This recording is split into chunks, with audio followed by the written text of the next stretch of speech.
Hi! ఇవాళ నేను చేయబోయే project automatic water dispenser system. దీనికి కావాల్సిన కాంపోనెంట్స్ ఒక ఆర్డినో యూనో, ఒక ప్రింటర్ కేబుల్, ఒక ఐఆర్ మాడ్యూల్, ఒక relay module and external power supply pump కోసం అండ్ ఒక వాటర్ పంప్. నేను ఇక్కడ డిస్ప్లేలో దీనికి సంబంధించిన సర్క్యూట్ డయాగ్రామ్ ఇస్తాను. అకార్డింగ్ టు ఈ సర్క్యూట్ డయాగ్రామ్ కనెక్షన్స్ సెట్ చేసుకోవాలి.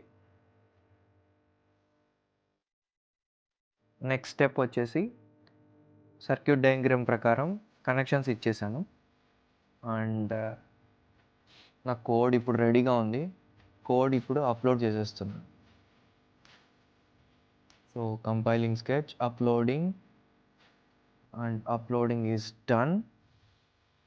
ముందు చెప్పినట్టుగా ఈ కాంపోనెంట్స్ అన్నీ సర్క్యూట్ డయాగ్రామ్ ప్రకారం కనెక్ట్ చేసి ఈ గ్లాస్లో వాటర్ పోసి ఈ సబ్మర్సిబుల్ పంప్ని ఇందులో పెట్టేసి ఉంచాను అండ్ ఇది వాటర్ పంప్ అవుట్పుట్ అండ్ నా సెన్సర్ వచ్చేసి ఇక్కడ ప్లేస్ చేశాను. సో ఎప్పుడైతే నేను ఈ కప్ తీసుకొచ్చి ఈ సెన్సర్కి పెట్టానో సో వాటర్ ఈ గ్లాస్లోంచి మొత్తం అంతా డ్రిప్ అయిపోయి, ఇప్పుడు కప్ మూవ్ చేసి చూపిస్తాను.